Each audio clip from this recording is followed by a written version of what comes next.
So welcome everyone to the Transformative Humanities series organized by Chiang Universities. My name is Pasut Lasuka, always. I'm your host. Today is actually our last sessions in the series. And we are honored to have Dr. Ashley Kemixis. Am I pronouncing your last name correctly? Okay. Dr. Ashley is actually at the Osaka University in Japan, doing a postdoctoral project, right, in Osaka universities. Today, as everyone probably see on the screen, Dr. Ashley will be speaking on the titles, the robot multiples, very exciting, fiction and technoscience in the imagining of robots and AIs. I'm not really an expert in this field, so I'm doing my probably I feel like going back to become students again, I guess. But I have Dr. Nicole Infanta-Kellers, my colleague from Faculty Humanities, joining me today. Nicole will help me lead the discussion and Q&A later on today. Nicole's her interests are very interesting. We just spoke about Nicole started with literary studies and women's studies, and then now become more interested in more like scientific kind of culture and history, I guess. So I guess it go along pretty well with Ashley's presentation today, and both of them actually I read a set of works, I guess philosophical works. So Nicole will be able to help me kind of share Ashley's presentations later on today. Ashley, right now you are doing postdoc on the two different projects, right? So doing the biodiversity is your kind of formal title, but you are actually still interested in kind of sci-fi fiction, speculative fictions, right? Would you like to kind of elaborate a little bit on that before you go back? Yeah. Hi, I am basically I'm working for a project called Planetary Crisis and Local Change, which is about what we are facing in the Anthropocene and grassroots movements that people are doing to combat that. And it's a sort of combination of a lot of different people, designers, anthropologists, science and technology scholars, and literature scholars as well. And my part in it is formally about biodiversity loss, especially marine biodiversity loss. I am trying to focus on corals and sea turtles. They're not really like sea turtles are not really charismatic beings, but they are what people are doing as grassroots movements are really interesting.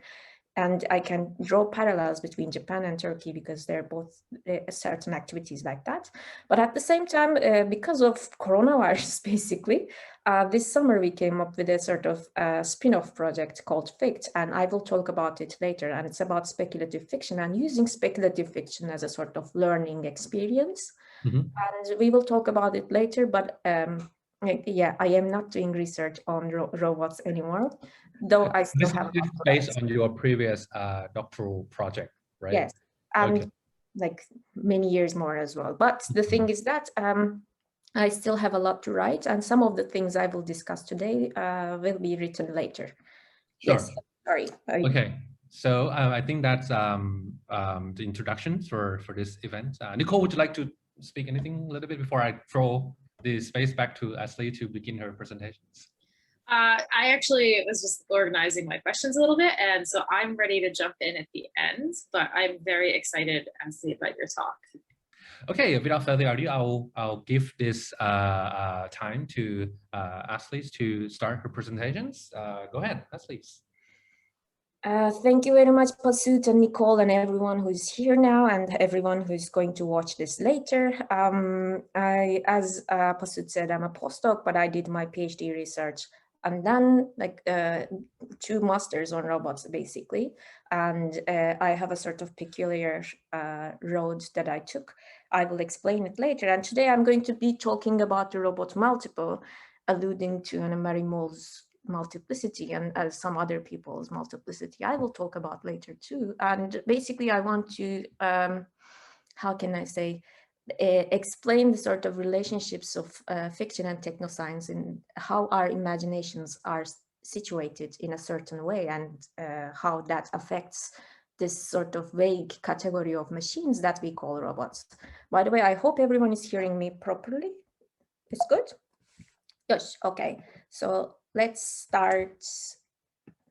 So today's talk is going to be about a lot of different things, because I have data and also observations and interpretations from a wide range of things, science fiction to laboratories. I did my field research in a robotics laboratory. Actually, I stayed there for a year, and I went to a lot of industry events, science communication events.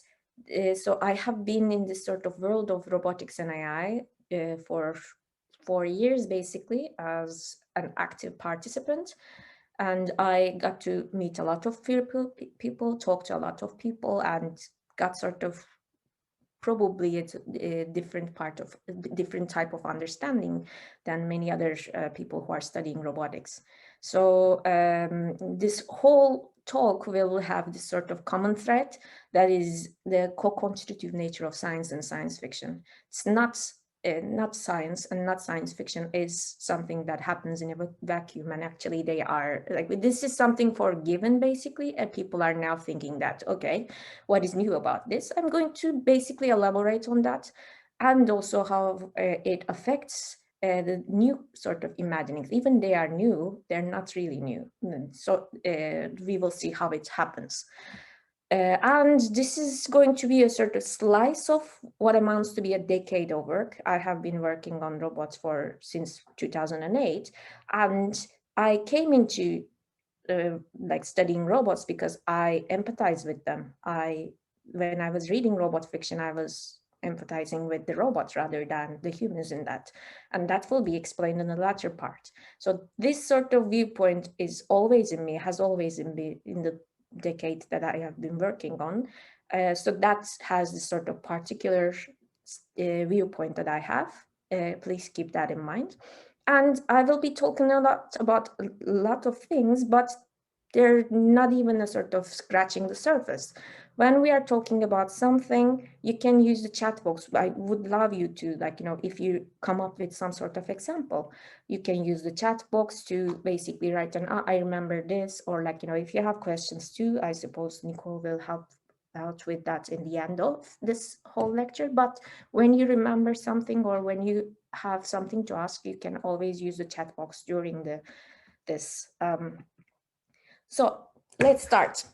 First of all, I would like you to imagine, what is the first thing that comes to your mind when you think of a robot? Is it a fictional robot? Is it an actual robot? Is it a sort of word? What is it that you think of? Or when you close your eyes and think of a robot, what image comes to your mind? Is something that as a sort of exercise to think, like, what our concept of robots is tied to. And there's something that I thought about a lot when I was doing this research. If there were no fictional robots, how would robotics be like? Of course, it will not be called robotics. Robotics is a word coined by Isaac Asimov. Robot is coined by another science fiction author called Karel Čapek. So those words are out, but there might still be smart machines that have some sort of human-like features, because this sort of, we were discussing with Nicole Jessica Riskin, they are older than, this sort of human-like machines are older than robots. There have been automata, and there have been in every culture, almost every culture, artifacts or statues or things that have human-like powers or human-like features.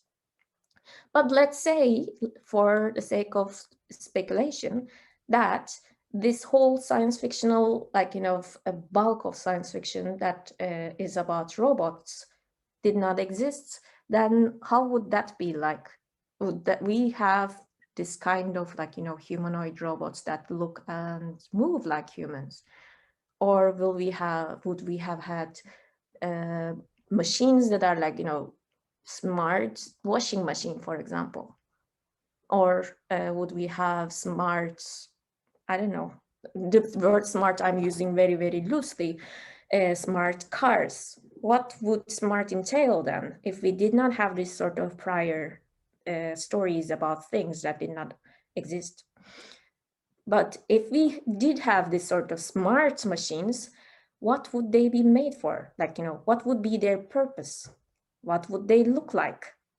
And how would humans interact with those machines if we did not have the bulk of stories that are like, called robot fiction?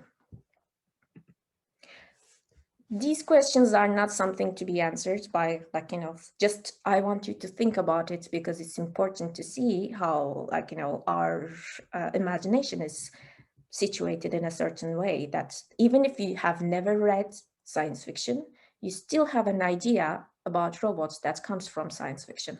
It's not something that you can really like avoid having. So let me tell you a little bit about my story and how I came to study robots. I was doing an MA in 2008, master's on cultural studies, and my professor then is like still an awesome person. He used to be working on science fiction, and I really loved science fiction. And I was, at that time, per chance, I was reading Do Androids Dream of Electric Sheep by Philip K. Dick. I don't know if any of you have read it, but it's a very important book for me because it made me, like, I read that book 3 times, and every time I read it, I got this sort of different interpretation. And for my first master's thesis, I focused on the like boundary between human and machine. It was just not robots, it was AI, robots, computers with like, machines with human-like again, and this sort of quote marks, human-like machines, and the elusiveness of the boundary, because I looked into 200 years of science fiction that are featuring robots, and from the start to the end, this boundary has changed. Because when these sort of first examples, for example, like, we all know RUR, maybe we know RUR by Karel Čapek, or there is a lot of different works of science fiction, before science fiction was called science fiction, basically, that had smart machines, but they could not do basic things like our machines can do now. They, like thinking, for example, was not something that some of them could do.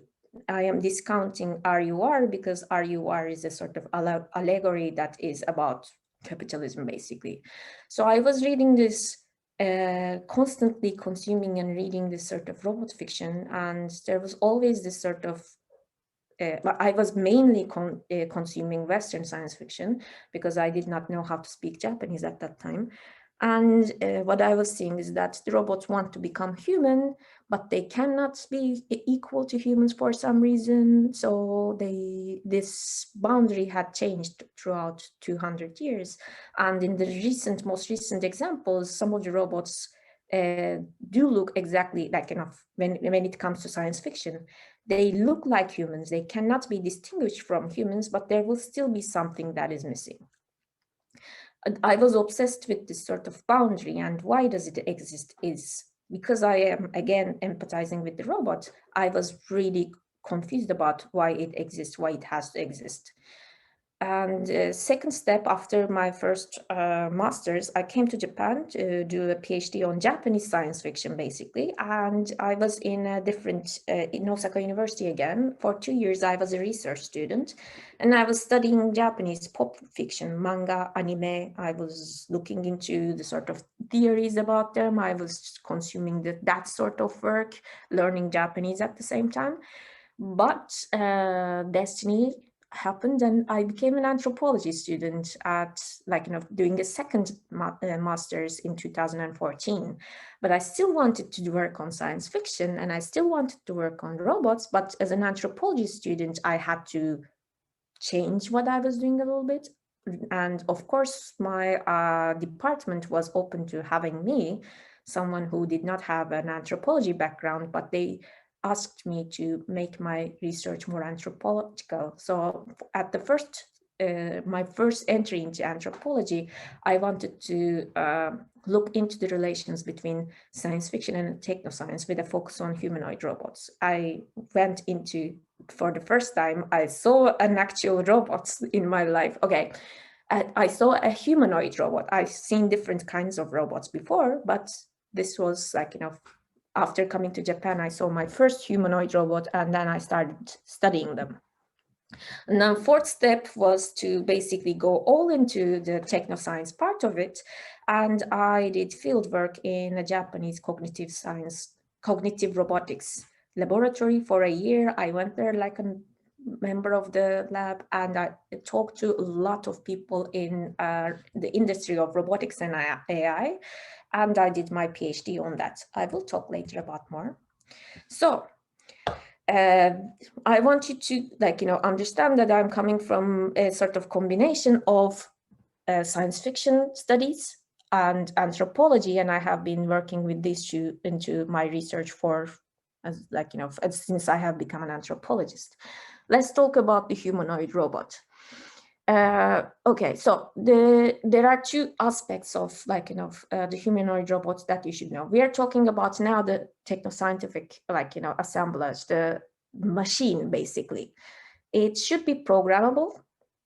This is the first thing, but then again, there are, like, you know, non-programmable humanoid robots, but like in theory, it should be programmable. It has to have the form and function of human. These two assets are very vague because we have, like, there's basically a lot of different like machines that do not tick these boxes, but still are called humanoid robots. And this picture, I hope you can see it. There is this pepper that is working at a Don Quixote. During my PhD, I had started this sort of hobby of taking working peppers everywhere, because pepper is a sort of commercial robot that can be used anywhere. You can, like a sort of cell phone, smartphone, let's say, you can write applications into that makes them do stuff. Though they are really, like, you know, they can't really do much with their hands, so they're not going to be laborers in the, like, you know, doing manual labor. They're not factory robots, by the way. Okay, so they are not factory robots, but they have this sort of communicative like, you know, aspect to them that makes them really good for talking with their customers in sort of certain places. But often times they will be like that, like this one, you know, chained so that they will not be stolen, or, like, you know, being moved from somewhere to other. They will not be damaged, and also they will be, like, you know, not working. Also, in many robotics laboratories, I saw this pepper owned by SoftBank Robotics. You know, it's a sort of platform, but because they're not really good for experiments either, so this is mostly how you see peppers all around. They're cute though, I like them. So another thing about the humanoid robots is that it is seen in both in technoscience and in science fiction as a mirror to understand human. There is this term here, synthetic approach, by Rolf Piper and Christopher Bongard. These are two roboticists that they basically coined this term, I think. This is synthetic approach is to understand by making. So there are certain sciences, let's say biology, not biology, medicine, for example, biology as well, but medicine or psychology or, I don't know, psychiatry, neuroscience, they understand human by examining human, right? They try to understand what human behavior is or how human body works by examining the actual thing. So this is analytical approach. Synthetic approach is something else. It's what AI people do. It's what roboticists do. It's some certain disciplines try to make it, like, you know, make something human-like. And by trial and error, they try to understand what certain human traits are like. That is basically like how it means, like, what it means to use the robot as a mirror to understand human. And this will be something that you will see a lot in scientific discourse, particularly in new robotics, let's say, but in old robotics as well. Like, it's been something that has been there from the start. It's a sort of core core motive in many roboticists that I have met. They do not go into robotics, most of them, especially those who stay in robotics as, researchers. They are there mostly to, like, we want to understand humans. We do not want to, like, basically make these sort of complicated machines, because there are a lot of ways to make complicated machines. This sort of humanoid robot particularly has this allure, this sort of people try to use that machine to understand something more than the machine itself, understand something that is more complicated, basically human. Another thing is, do you know what a killer app is? Let me, tell you. A killer app is something that, when a certain type of a machine or a certain type of a sort of technology is better than anything else in that like application. So let's say, what is the killer app of this pencil? It's writing, like, but you can say the same thing for, like, what is it? This computer's keyboard. It is also for writing. This thing is better than any other thing, like probably better than a brush, let's say, in writing. This is the killer app. For robots, there is no such thing. Like, not robots, for humanoid robots.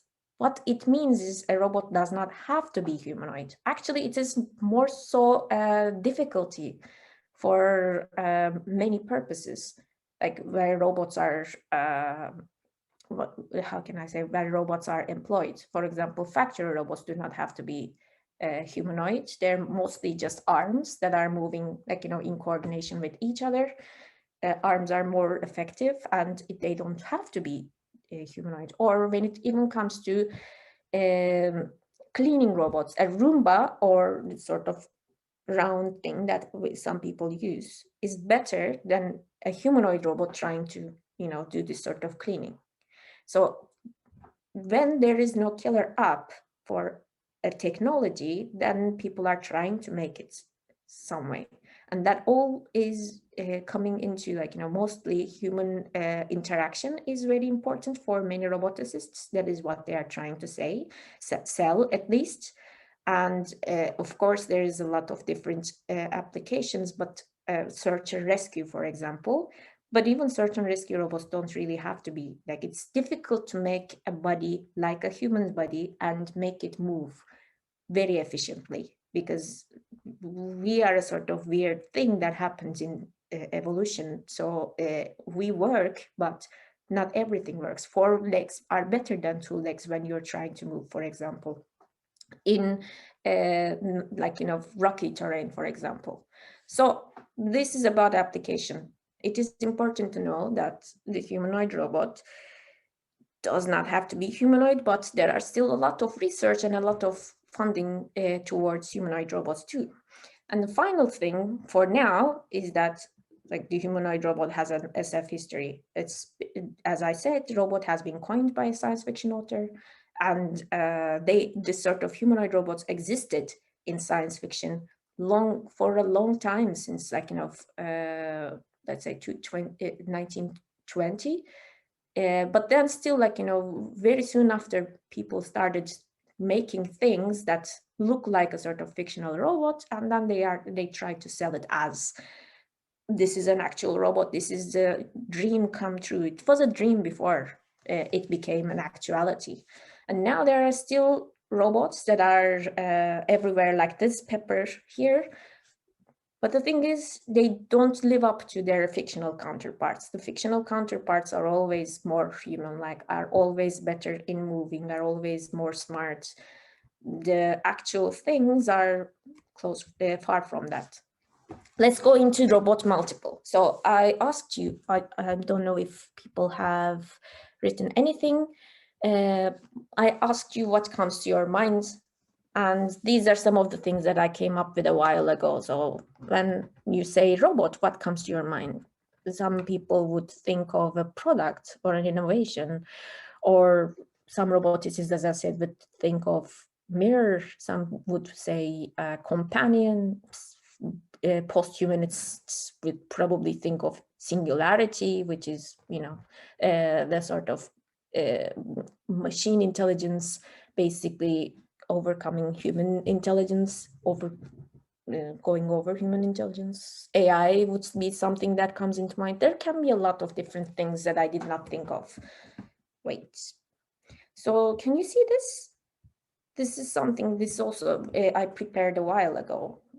This all intertwined, as you can see.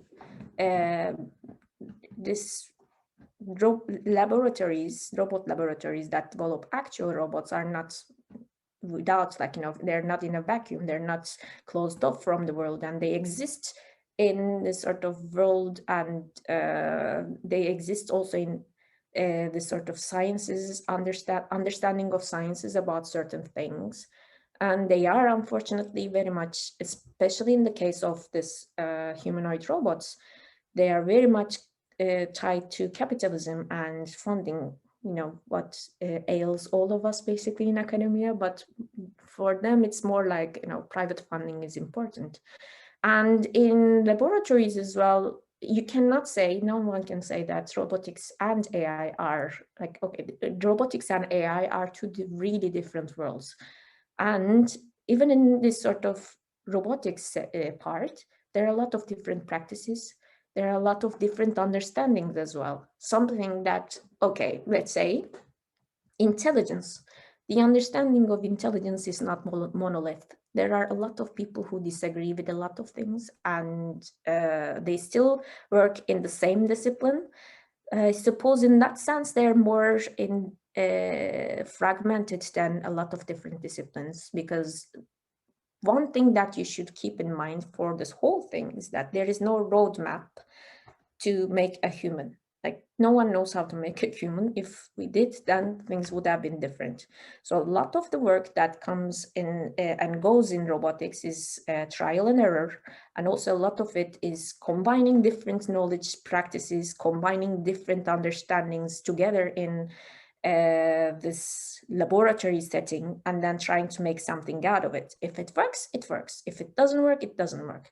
That means there is this sort of amalgamation in the robotics laboratory that combines these imaginaries, these expectations, even personal, like, you know, beliefs and people's understandings of these very, really giant concepts, like what is life?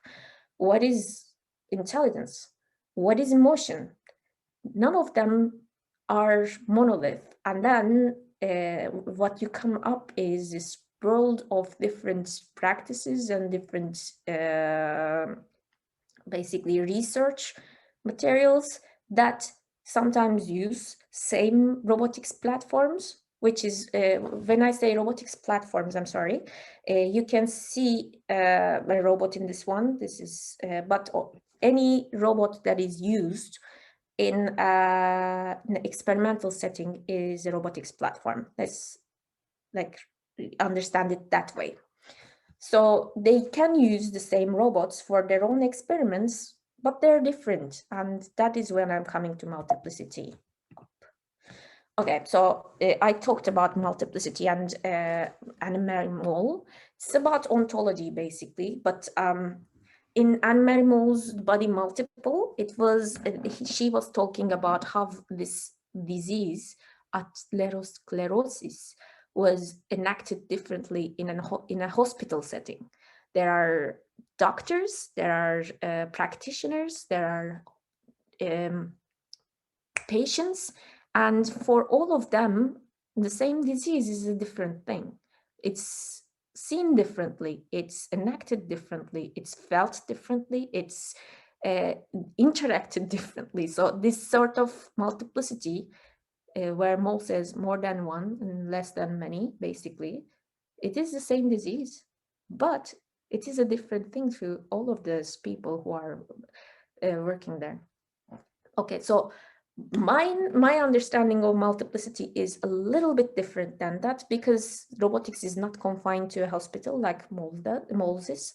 And when I talk about multiplicity, I'm talking about how this sort of even the same, like I'm talking about concept-based multiplicity, the robot as a concept. But then even in same platforms, even in the same sort of discipline that is like, let's say part of cognitive robotics, there will be differences in enacting the robot.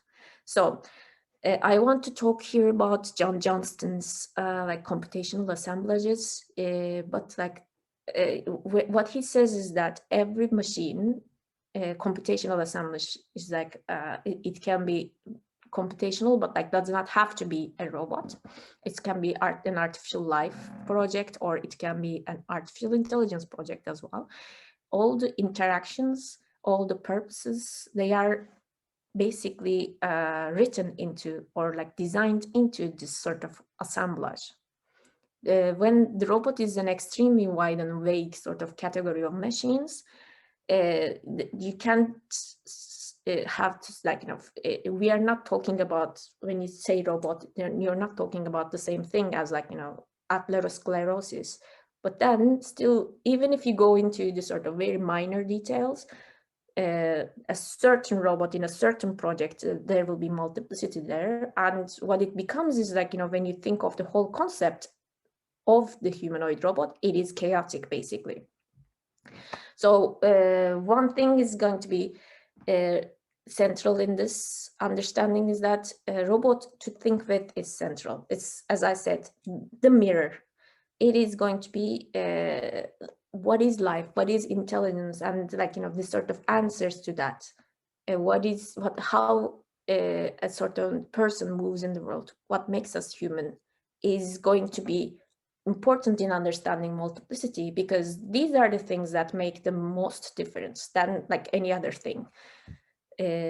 Also, I want to say that variety is not multiplicity. There are some examples of the photos I took during fieldwork. So there is another pepper, and this is a Geminoid, and it's a, okay, so this robot on, by the way, can you see my cursor? I don't know.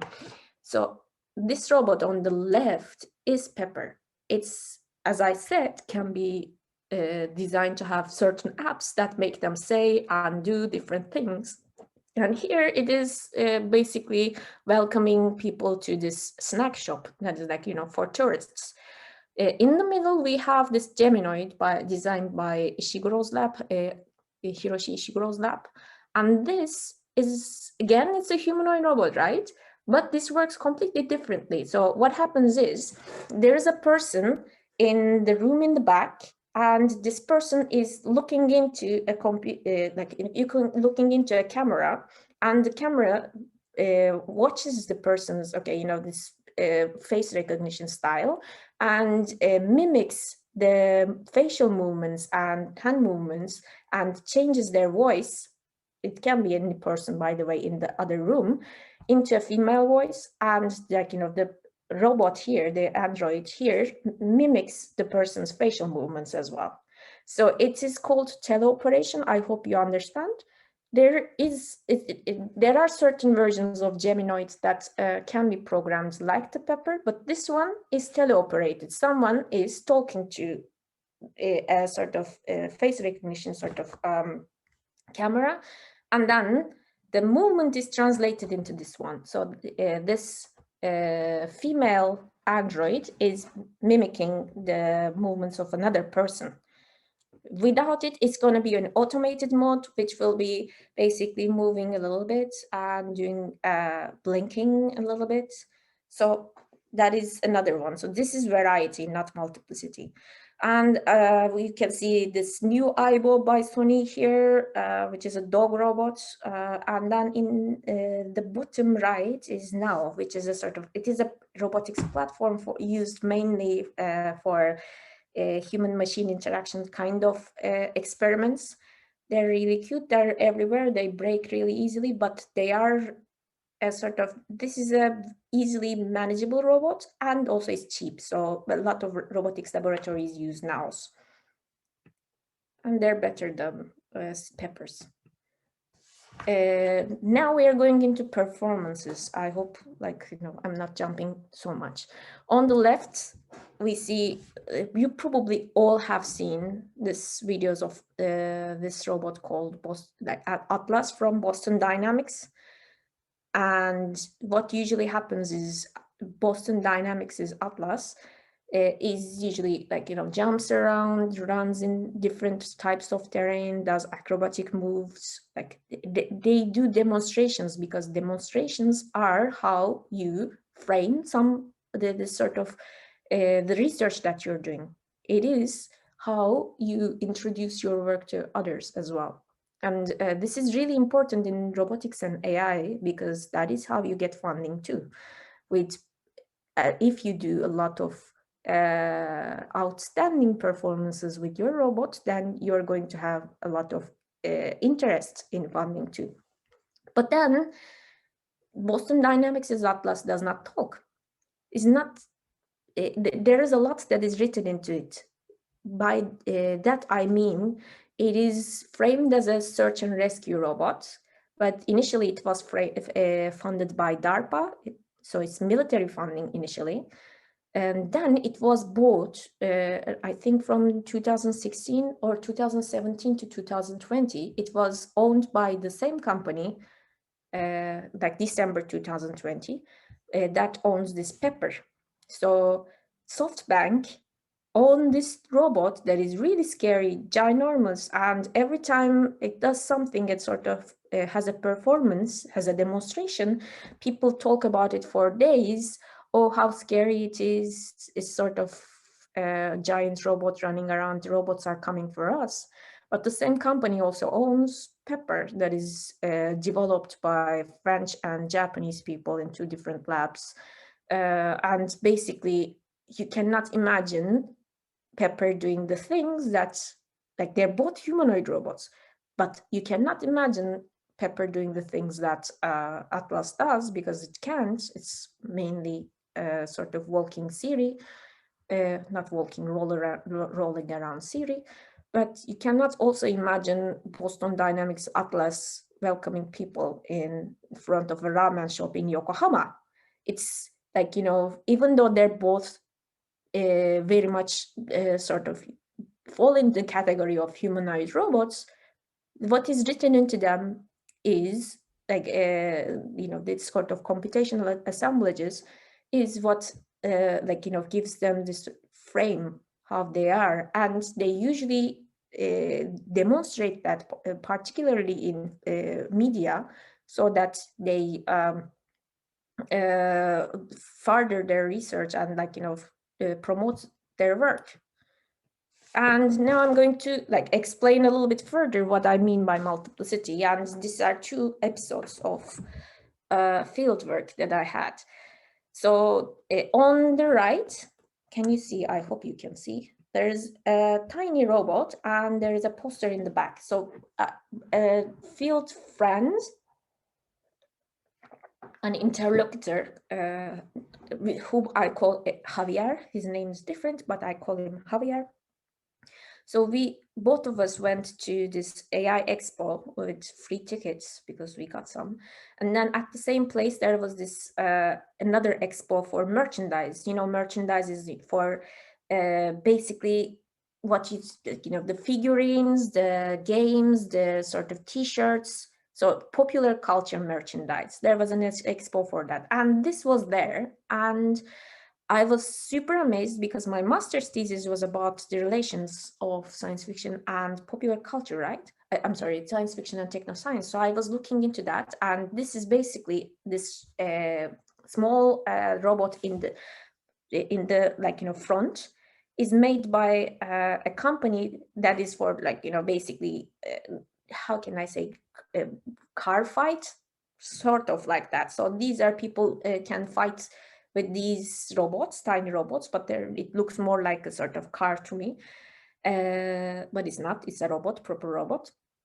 So I was looking into that, and then I saw that they made the anime in the back, the Robo Masters, the animated series, to promote that robot. So it's like a sort of a reverse merchandise. First comes this sort of tiny robot that people can use as a toy. It's a toy.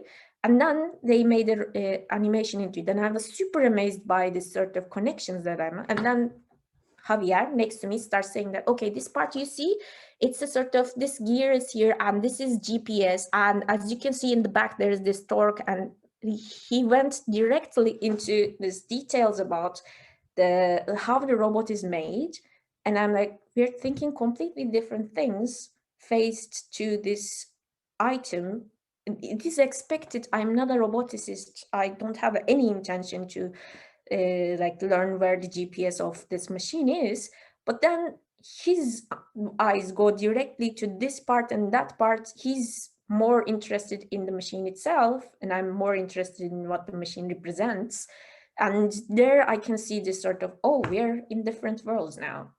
And another one is on the another episode. So this is what I mean by multiplicity, by the way. Another one is on the left. Okay, it's left. I was working actually in this international conference in Tokyo in 2018.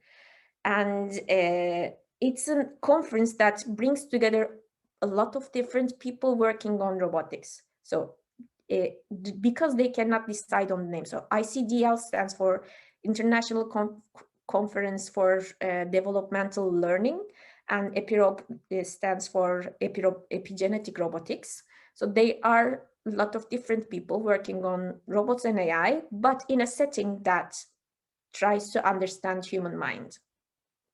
So those are all people that are using robots to understand the human mind. But among them, there are psychologists, there are cognitive scientists, there are neuroscientists, there are roboticists as well. They are mostly doing collaborative work, and they share a lot of, some of the robots I shared earlier, and there are some more that are shared in different labs as well. So they can use the same robots in different labs, do research with them in different labs, and then this is what they do yearly to present their work, which is an awesome experience to see that these people who publish in the same journals, who do this sort of common event yearly, it's a very small conference compared to there will be less than 200 people because it's a small part of robotics. But then what comes really interesting is that I see that they're not agreeing on they have this sort of different base assumptions or different understandings of the world, even when they are working on the same kind of robots or the actual same robots. So there will be, and because the conference is small, we were all in this huge room, huge place that you can see the picture of. And people are asking questions to each other. So someone will be working on developmental robotics, which is focusing more on child development, replicated in robotics. Or some of them will be human-robot interaction, where the interaction between the robot and the human is the actual experimental setting. Cognitive robotics, on the other hand, takes its influence from cognitive science, and their experiments do not necessarily have human partners. So there is different ways of doing research with robots to understand human mind, and they all come with different theoretical language as well. And then they will ask each other questions in this small room, rather small room, that would confound the other person.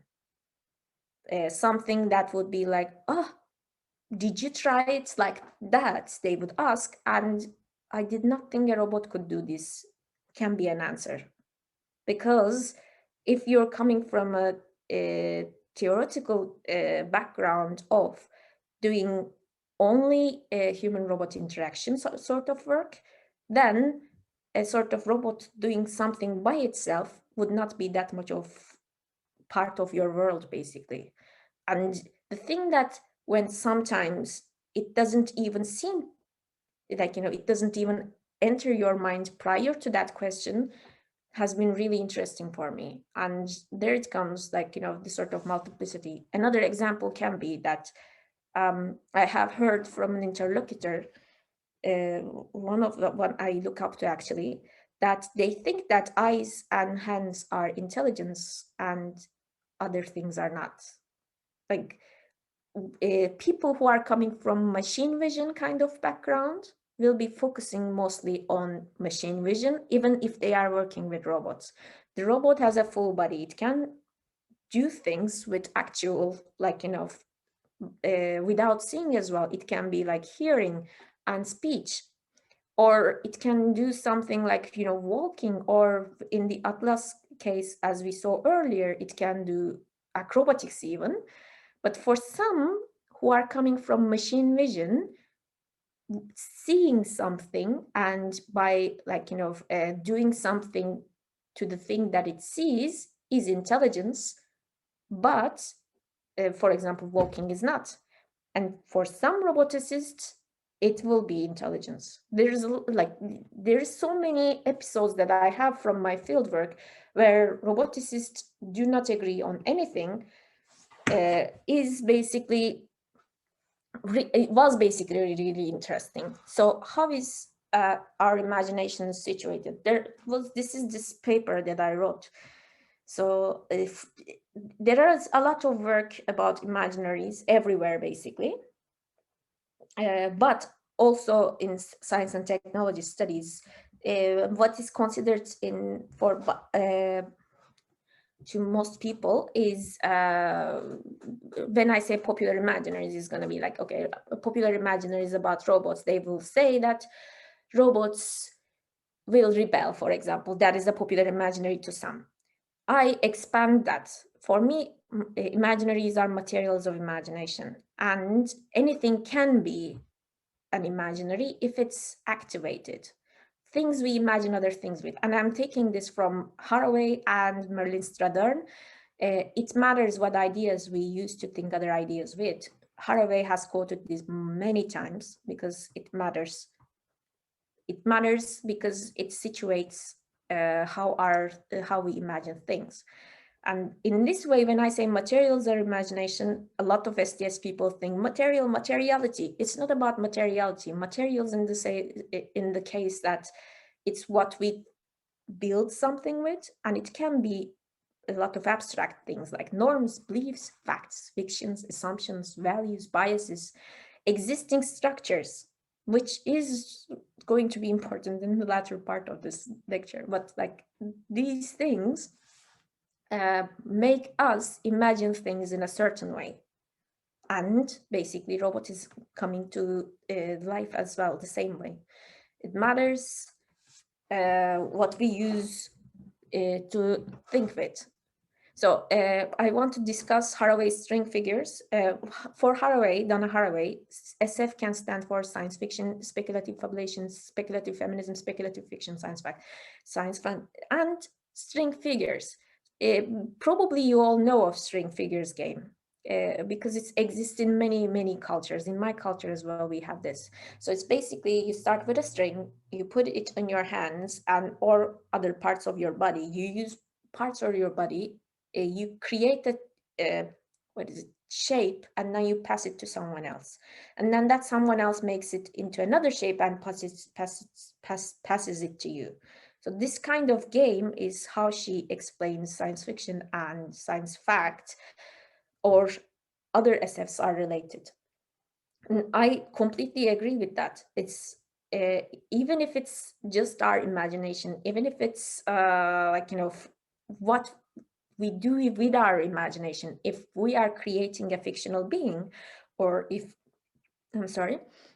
we are creating an actual robot, we are using someone else's, what is passed on from someone else. And when we change something, we contribute to it and then put it out in the world. and then something else is going on. So this is how our imagination is situated. There is this example. I will not talk a lot about this but if you want to read it, I can send it to you later. So robot laws as string theories, I discussed this really long in my paper about imaginaries. So do you know Osamu Tezuka? I hope you know. So Osamu Tezuka is a Japanese manga author. He's super extremely famous, and he created the basically the one of the most important robots in Japanese pop culture history, Astro Boy. So Osamu Tezuka, when he was creating these post-50s after the Second World War, he had not known, presumably, because I don't know if he read, but like, you know, I read that he did not read Asimov. There were no translations at the time. We all know Asimov's 3 laws of robotics. A robot cannot harm. Oh, you don't know? Okay. Asimov wrote science fiction, robot fiction for 50 years. And because he created a sort of understanding of robots as servants, he created laws for them. So it will be like a robot cannot harm its owner, and then 2 others. But basically, you know, how to obey. And simultaneously almost, but unknown to each other, Tezuka came up with this superhero called Astro Boy, a Japanese manga character, very famous. Not a servant per se, but a superhero is a servant in a different way. And then he came up with laws for his robots too. And I did not know that initially, but then I looked, and some of them are like, you know, compatible, but they're more like a sort of, I think Jennifer Robertson thought of it. Jennifer Robertson, an anthropologist who also works on Japanese robots, she thought of it as sort of as family rules kind of thing. I'm not saying that's right. I'm sorry. So Tezuka has around 10 laws, but do we need special rules, special laws for robots? Why not just have human laws that apply to all of them? But no, creating science fiction and creating robot fiction is most likely to very related to creating boundaries. So they made special laws for robots. But then since that time, I've seen so many experiments, actual robotics experiments that feature like these sort of Asimov's law, because they're the most famous ones. And Doi's laws is Tadashi Doi. No. Okay, he's a roboticist. He's a very famous roboticist who worked at Sony, and he was one of the creators of Aibo. He played with Asimov's laws, and he gave basically, you know, changed them in a way to give the robot the right to say no, which is not there, not in Asimov's laws, not in Tezuka's laws, but Doi wanted robots to be able to say no. So he said, okay, I'm going to come up with my own laws of robotics. But still, we have special laws for robots. And these laws have been discussed in philosophical, texts. And now we have actual robots. We are trying to come up with legal texts featuring robots, especially when it comes to smart cars, basically. If a person gets killed, who's going to be blamed? Is it going to be the car? Can you blame the car? This sort of, when the people refer back to these laws. In the beginning, why do we need to have laws for robots, special laws for robots? It's basically because the initial concept of robot was tied to the servant. And if it's a servant, it does not have the same rights as humans. And here comes this sort of simultaneous but different and then converging kinds of lawmaking for things that are very much close to in fiction, especially Asimov's robots in the 50 years that he wrote fiction came really close to the humans, almost like, you know, unidentifiable kind. And Tezuka's was like a superhero to begin with. You make a superhero, then, like, you know, why do you have to, like, of course not all the robots in Asimov's, I'm sorry, Tezuka's universe are superheroes, but his main character that he came up with was good to begin with. And why do you have to make it that way? That these kind of things exemplify basically that we are feeding off one each other. May it be science fiction, may it be like, you know, technoscience, we are feeding off one each other, and then some things stay. And that is basically what has come in the 50, 60 years since the first laws appeared. We're still discussing who to blame in case something goes bad. So there's a lot to discuss here, and I've written about this in detail. So, like, you know, if you're interested, please, like, you know, let me know. So robots in SF did not come from the vacuum either. There have been myths, as I said, about, like, you know, moving machines or moving things with human-like qualities for a time.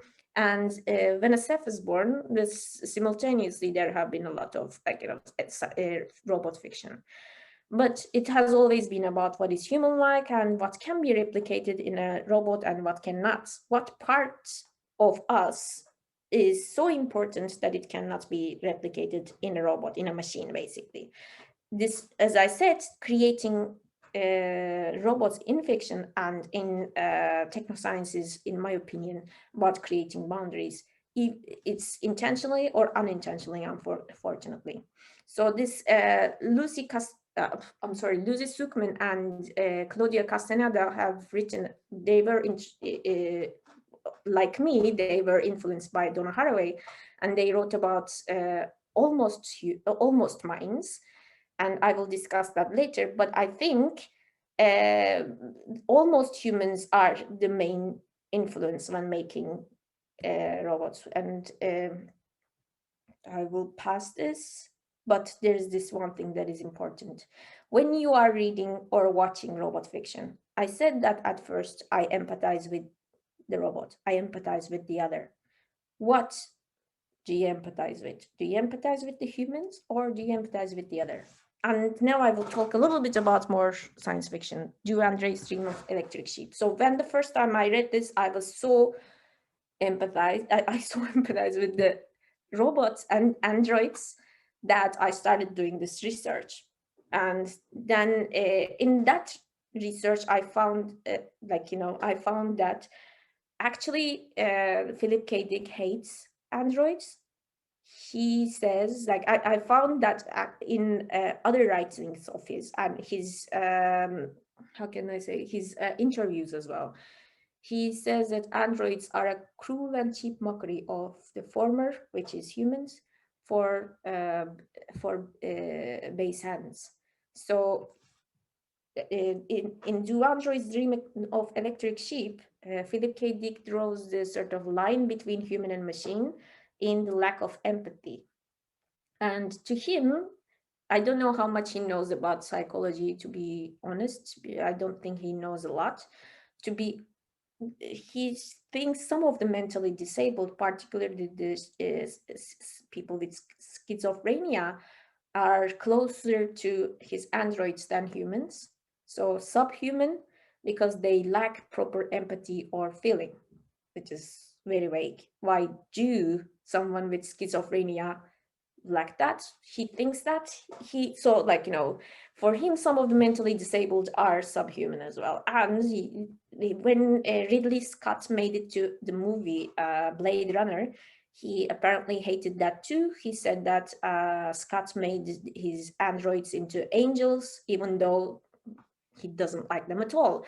I was surprised to read this because, like, for me, I liked the book in a different way. I was like, I was empathizing with the androids. I was rooting for them as well.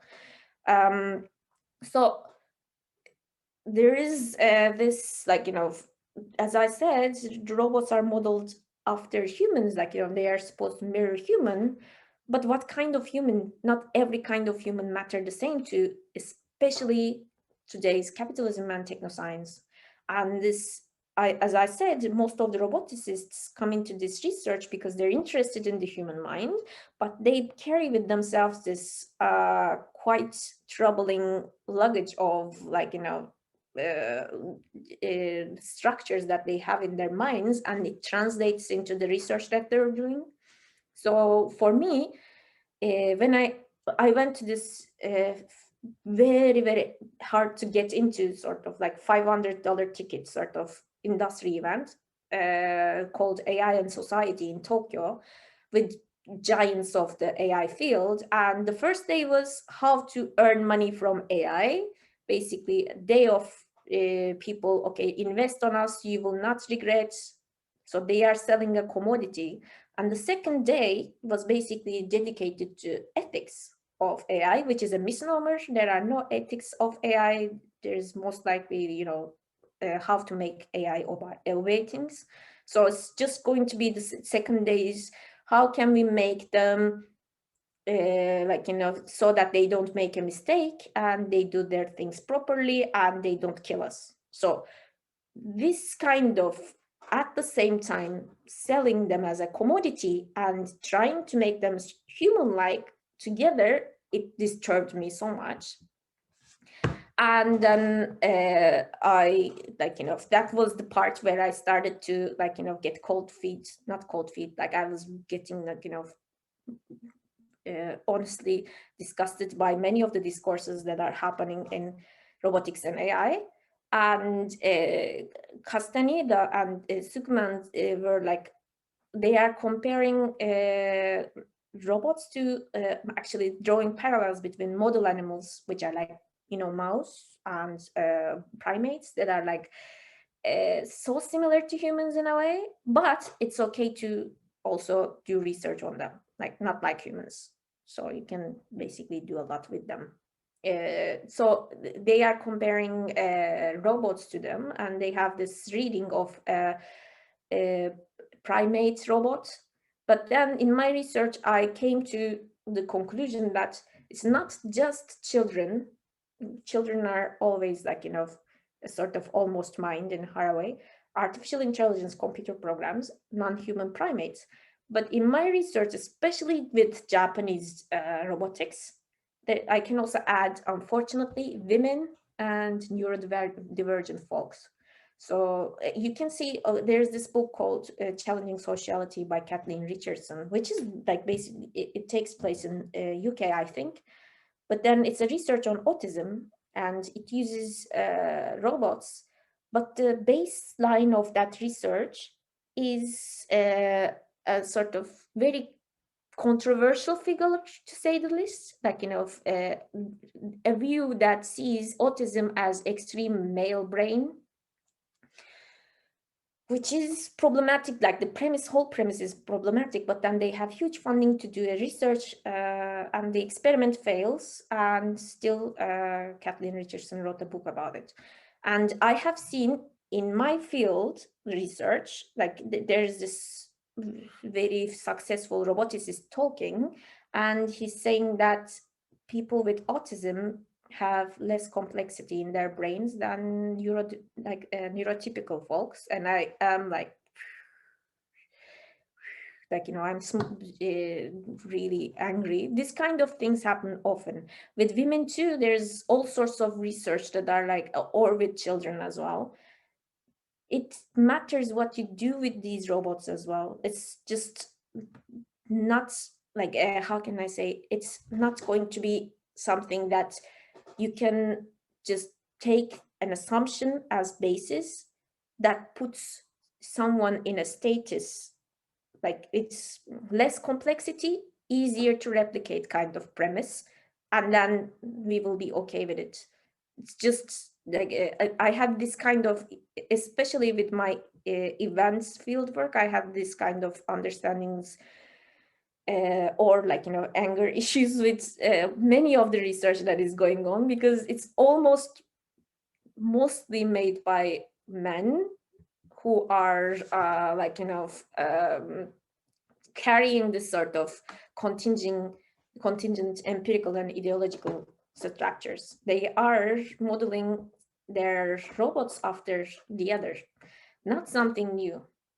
But if you yourself are the other, then it all becomes so apparent that, like, you know, you are not seen, you're seen as almost human in most of these cases. So that is one of the, like, you know, why did I quit studying robots after a decade, is this power relations, this, like, you know, that is translated, othering, capitalism, patriarchy, that is basically translated into research, and it's everywhere. It's not just in Japan, though, like, you know, there are like, you know, women and actual autistic people who are doing research in robotics as well, but there is a sort of ginormous majority of people who are not really considering their base premise, or, like, you know, knowing a lot about it.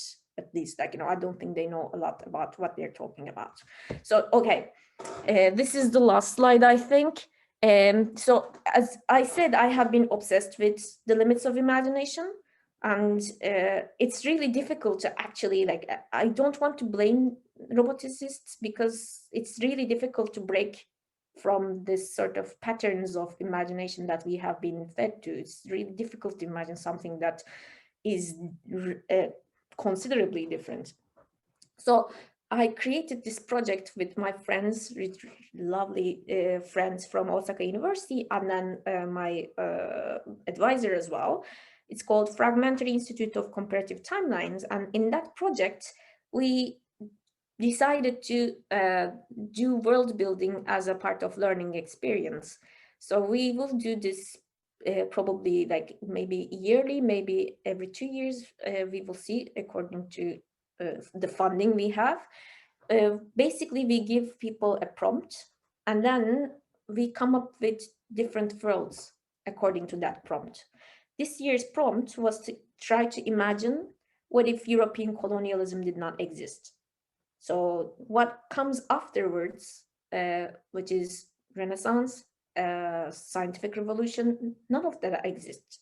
So none of us would be the same, or none of us would probably exist. I don't think I would exist in a timeline like that. So we are trying to imagine a world we don't belong, and there will be an exhibition, hopefully sometime. We're not working with strict deadlines because of COVID, you know, depression. So we are trying to come up with artifacts, creative artifacts that belong to these different timelines. It's going to be a sort of exhibition with all sorts of different imaginations, all sorts of different kinds of submissions, what people have been discussing globally and in their own, like, it's a very multi-institutional, so there are people from America to UK to Ireland, Denmark, Singapore, Japan as well, like Italy, Germany. People from everywhere are participating in this project and exchanging with each other. People so generously held really open lectures about a lot of different things, so that we learn and then so that we create. So this was a sort an experiment that we came up with, and then when we ran it, we understood that it is really, really, really difficult to do such a thing. It's not because, like, we cannot imagine, but, like, there are certain parts that you see. For example, for me personally, I cannot imagine a world without male violence, for example. Like, I cannot. It's something that I am stuck with. But then it helps you understand your patterns. So it was really a nice project, and it's still running, by the way. I hope like I can send you the link to the website.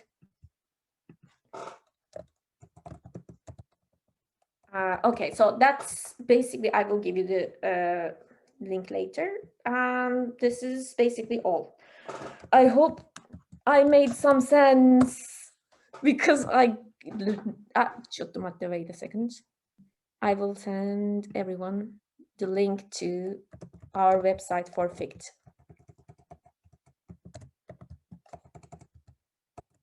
Thank you for listening.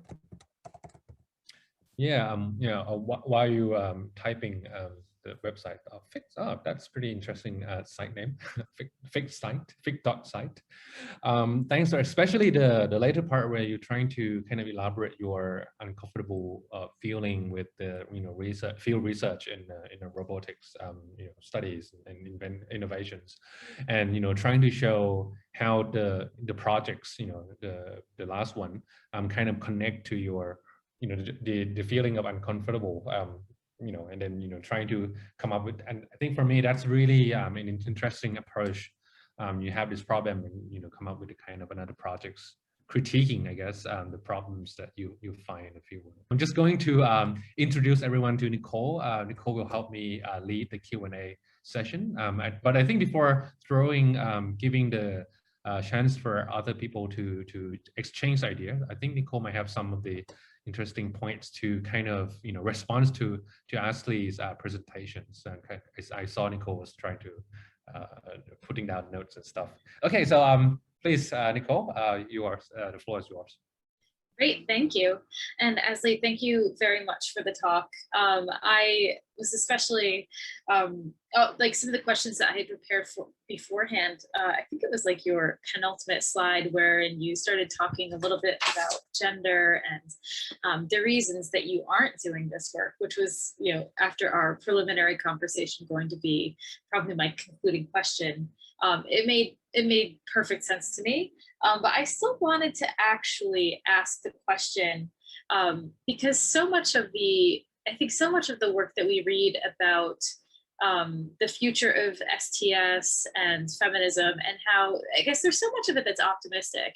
Even, Haraway herself seems to see, well, there's her work on like the cyborg solution, which I don't want to conflate the cyborg versus the robot, but she sees it as such an opportunity for I think just for women's work and ideas about science. And so there's a question of design that I was hoping to ask you about specifically.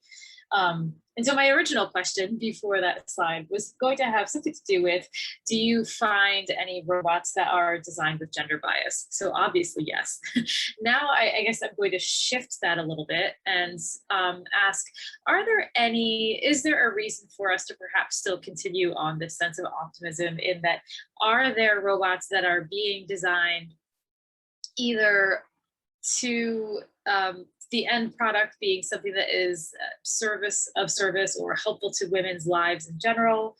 Or are there, and this could be in any country, not necessarily just Japan, but also so are there robots being designed by women for women at all? Is this something that's happening any place? I think you're muted right now. Oh, there you go. I'm muted myself. So the thing is that, thank you for the question, by the way. Because my field is Japan, I cannot be that optimistic because it's a lot. I'm sorry, it's a lot. But so I don't hope for Japan, but maybe it can come from other places. Even in Japan, there are women roboticists too. Unfortunately, they are stuck in the same sort of structure where, in Japan, the robots that look like Pepper, you remember Pepper with big eyes, and those are mostly considered as boys, and they behave like boys. I call them in my thesis as boy bots. They for different reasons. The same robot that Pepper was designed in 2 different laboratories, one in Japan, one in France, and the France lab gave it a female name, and the Japanese lab gave it a male name. This sort of, I asked everyone that I know in the field about this, why do you consider as a boy? Because every time you see this honorifics the Japanese people use, there's son that everyone knows, but there's also the gendered versions of that. Kun is used for boys, or younger man. If they're younger than you, you can use the honorific kun.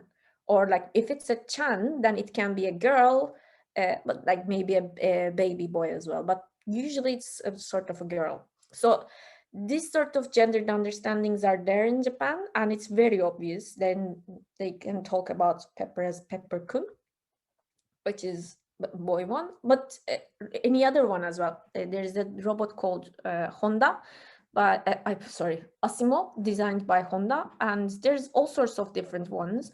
And there's actually one that is made by Sharp. It's this high, and it's basically a smartphone with a robot body, and it talks with the Japanese, has different ways of saying I. One of these are like, some of these are gendered. So boku is something that is used by younger men or like polite men. Watashi is gender neutral, but boku also means I, but it's used for gender like men or boys.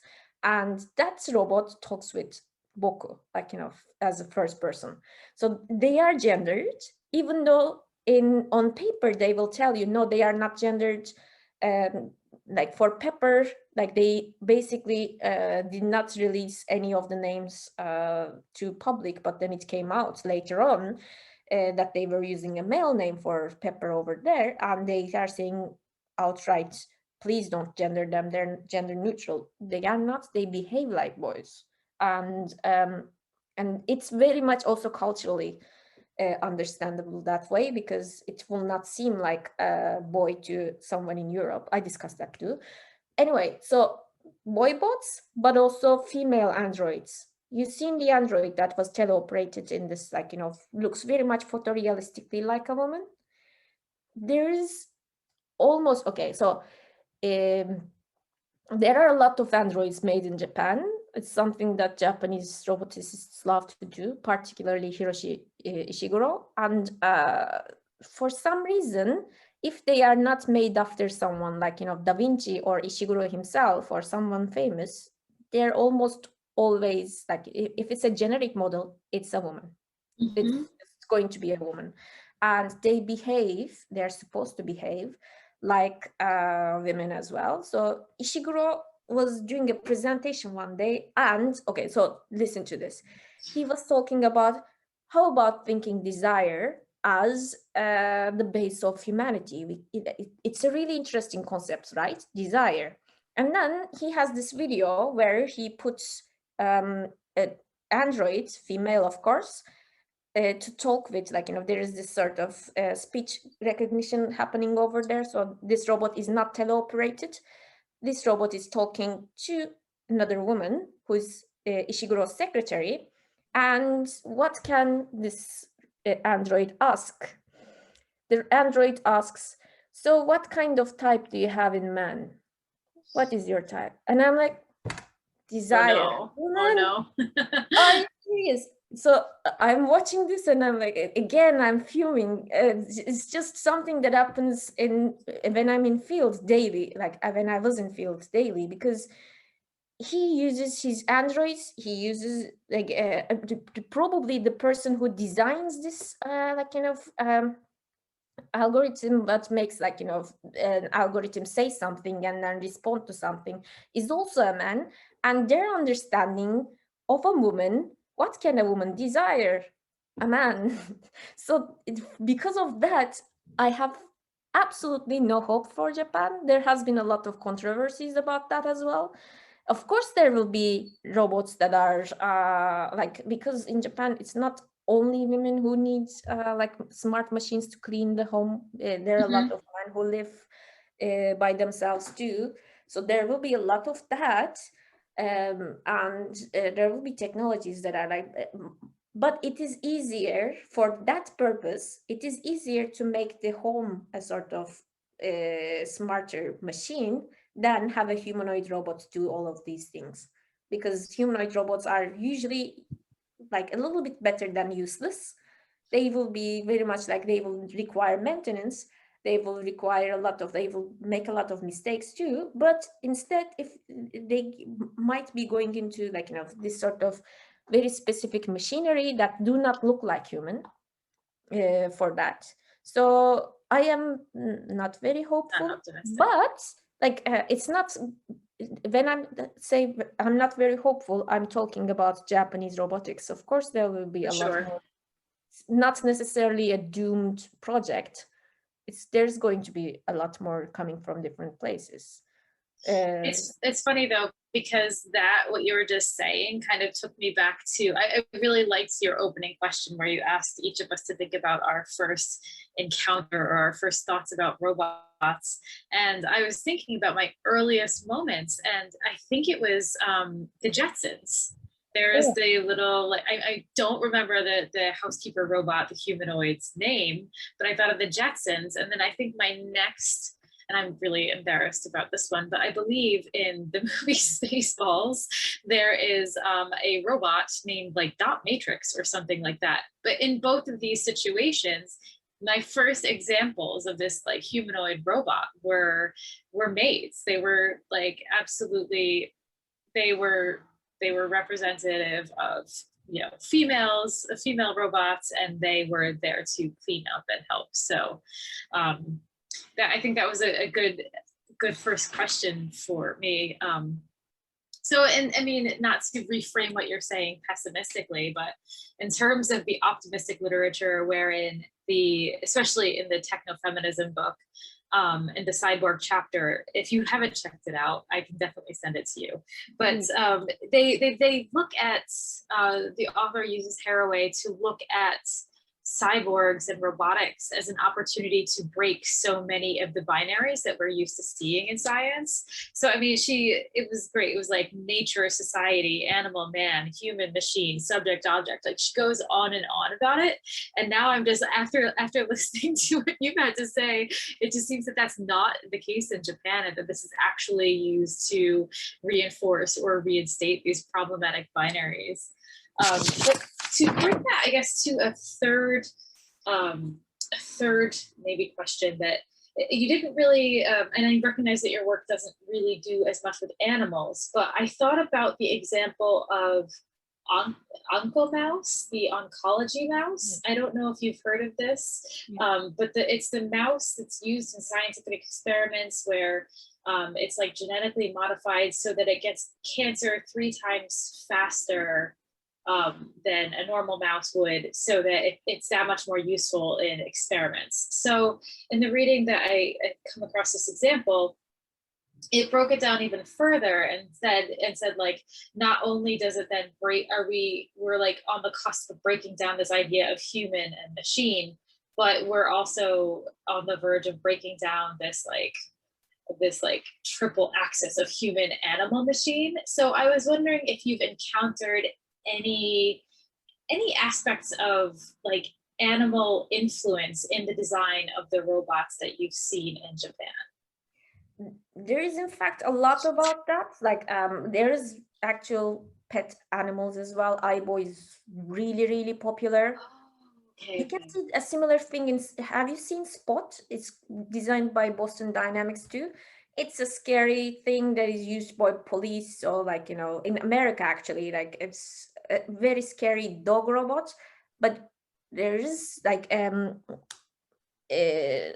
what I want to say is it's not monolith as well. So there are 2 different animal actually dog robots that I can talk about right now. One is Aibo.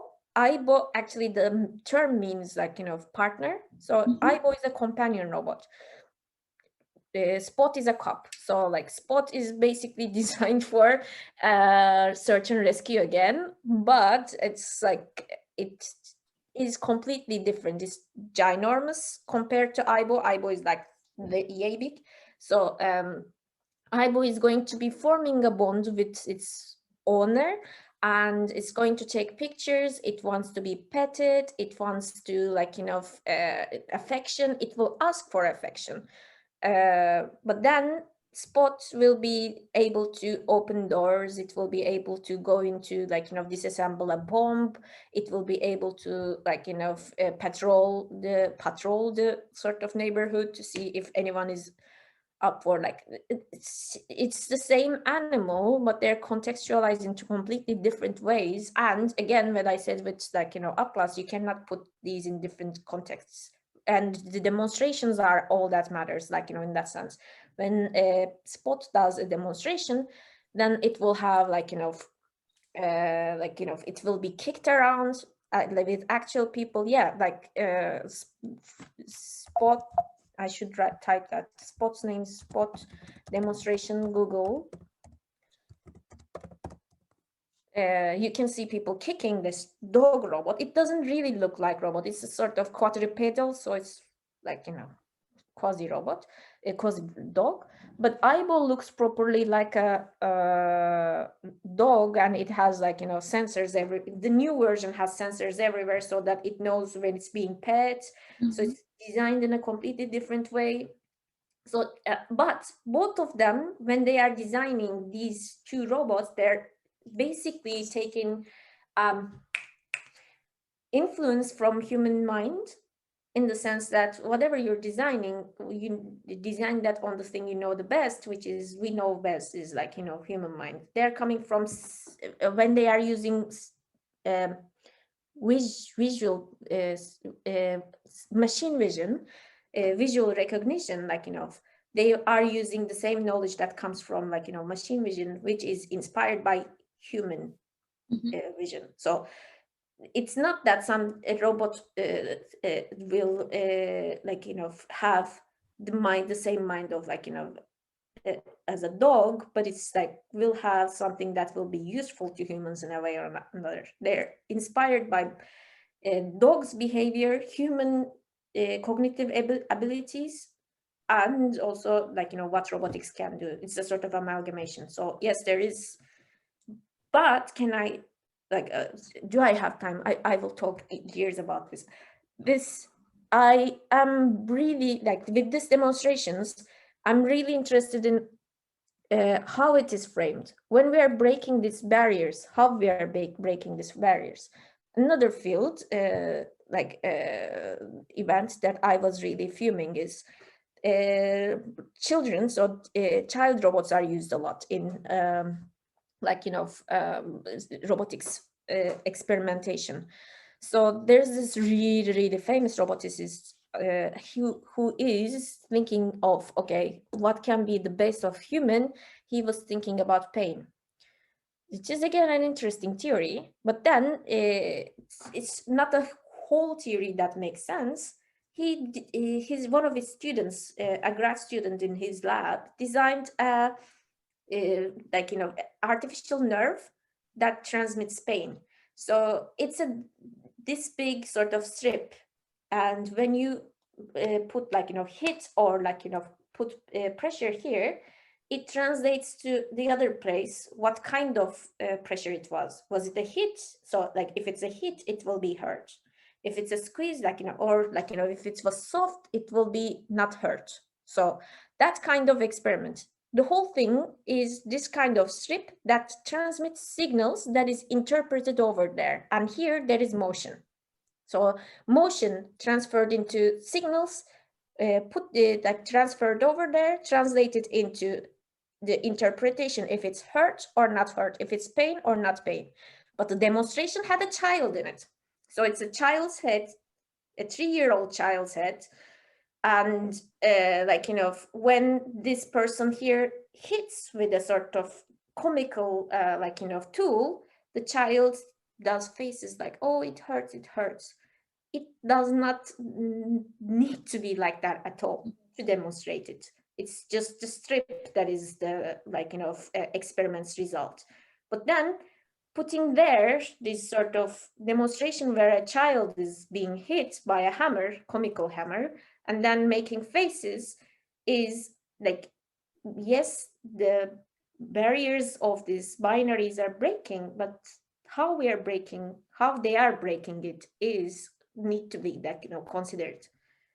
So this is something that's another episode that worried me a lot about the future of Japanese robotics. Yeah, and that's it's funny because that just reminds me of what one of the questions that you kind of concluded with too is what part of humans is so important as not to be replicated. And I think that there's something to be said about protecting this this representation of a childhood experience that I think when adult designers start to design and facilitate experiments that have to some extent replicate child pain, I think that becomes problematic. So it kind of wraps up for me what should not be replicated. What should be replicated, I should say, is like the preservation of the childhood experience, but also brings in what rules, what laws should be in place. But I wanted to just open it up and see if anybody else wanted to say anything. I don't want to have the last word. There are any hands raised or type into the chat box. I can't see all the people's faces. I can stop sharing, I think. Hi, Ashley. Thanks very much for your paper. I've just got quite a quick question. It was really interesting to hear about your FICT project. Sounds really healing. And the Marine Biodiversity Laws project as well sounds fascinating. My question is, it came about because you were talking about mall and disease, and then you were talking about current robot laws. So it's a simple question, like maybe you know, maybe you don't, but it made me think about robotics in the context of COVID-19 in Japan. Is there anything going on there that you've found that's interesting or positive and forward-looking? I am not sure about that, but so there's a lot of social robots here, companion kind of robots. I'm thinking some people would have that. The thing is that research is going on, like in most of the universities, people have not stopped doing research, but there have not been any kind of like, you know, special COVID special kind of events that is going on in regard to robotics. But there's already existing robots that are used, for example, care robotics. There's in elderly homes, there are some robots that are used, or they try to use, at least. It is, most of them are in still in, like, you know, developmental phase. So people are isolated, people are feeling lonely. But at the same time, it's just like it did not catch on that much before the COVID crisis, and people did not buy like robots for what is going on during COVID crisis. Instead, a lot of people bought, because in Japan you buy them, pets during COVID crisis, and it did not like, you know, end up well. A lot of them had been returned. But yeah, I don't think that there is anything especially going on with regard to robotics during the COVID crisis. Thanks so much. I just wondered, because it seems like the dynamic could change there. These things are sterile. If we become dependent on them, if people are lonely and they're being serviced by robots in that environment, might be something to consider in the future if something comes out of it. Thanks so much for your explanation about how they're appearing in other fields and for your work. Fascinating stuff. Thank you very much, Lauren. I really, Ashley, I also enjoyed the interdisciplinary nature of the way you were talking about robots, you know, the multiplicity aspect, and that it depends so much on purpose. And I wanted to, again, like, I'm just going to just go gender on my question again. Do you think that there are certain disciplines that are more likely to be designing, or like, because you had mentioned, like, you know, I think, neuroscience or neurobiology, psychology, like robotics, like, are there fields, like I'm looking for the optimistic ending to this. Are there fields that you see as more likely to democratize and be inclusive of gender work in robotics? Okay, so my observations, these are not facts, but these are my observations. So developmental robotics is different than cognitive robotics. So cognitive robotics is getting its influence from cognitive science, and it's their experiments are different, designed differently as well. Developmental robotics mostly comes from developmental psychology, so more about children, how they learn, so to replicate how the children learn. in form of like, robots. And there are a lot more women in developmental robotics. It is more of the care aspect of like, robotics, because it has human subjects as well. It has a lot to do with like, so I have seen a lot more women, and I have seen more prominent women in these parts. In Japan, it's very much like, STEM is very much gendered, mostly men. Actually, academia is also super gendered. Like in top levels, you don't see many women or non-men as like, professors as well, or rather less. But like developmental robotics, with this interest in how, like, to replicate how children learn, has a lot more women, in my opinion. And their research is also like, involves sometimes children or actual human beings in, when they test their stuff. On the other hand, like, care robotics is something to be considered as well. These are social robots that are like, made to interact with humans in a way that, for example, a robot's body is mostly, when you think of it, it's mostly plastic silicone, right? But it's, if you're dealing with a person who is sick, if you need to help them bodily with touch, like, this sort of way that you need to carry them or like dress them, then your body's being rough and like, hard, basically, can do damage.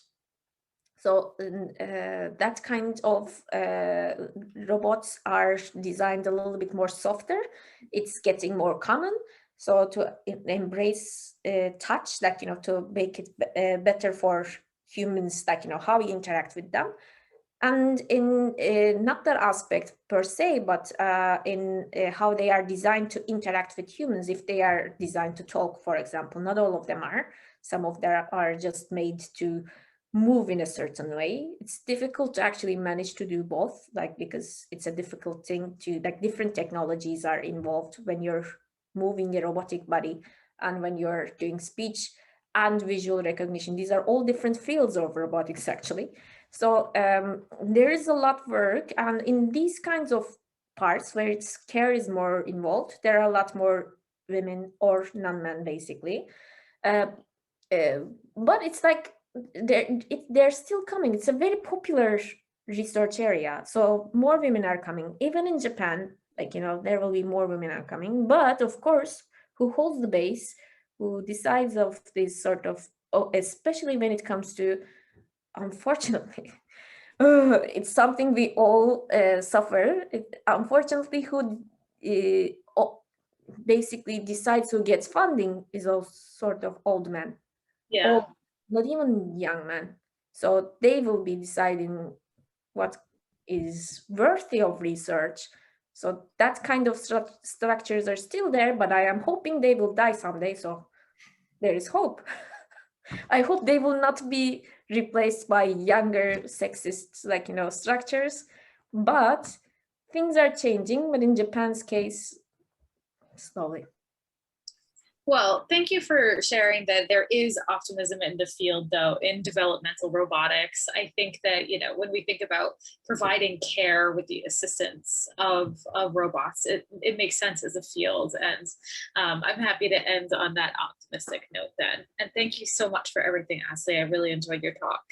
Thank you so much for having me. I hope you liked it. And you can write to me, and like, I can send you my thesis or like readings, or like, ask me anything. Just thank you very much, and love to be here. Thank you so much.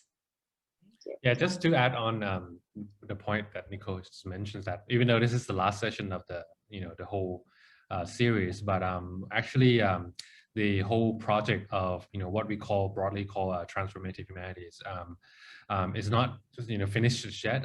We still have more plans to do after the semesters in Thailand starting again, because we want to also engage our students in Thailand as well. So hopefully in the next few months, when the semesters in Thailand starts, we might have more interesting projects coming up.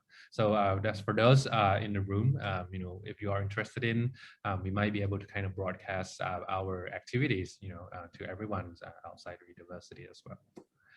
I guess we have come to an end. So I have to thank Ashley and thank Nicole as well. Thank everyone's audience who attend this event. Hope you have a safe stay during this time. I know that in many places also are experiencing the crisis, a COVID crisis as well. So hopefully we'll get vaccines soon, both in Thailand and elsewhere. So thank you very much. For those in Asia, have a good evening and a good night. And for those in Europe, in the States, in North America, have a good day. So, bye. Bye. Thank you very much. Thank you.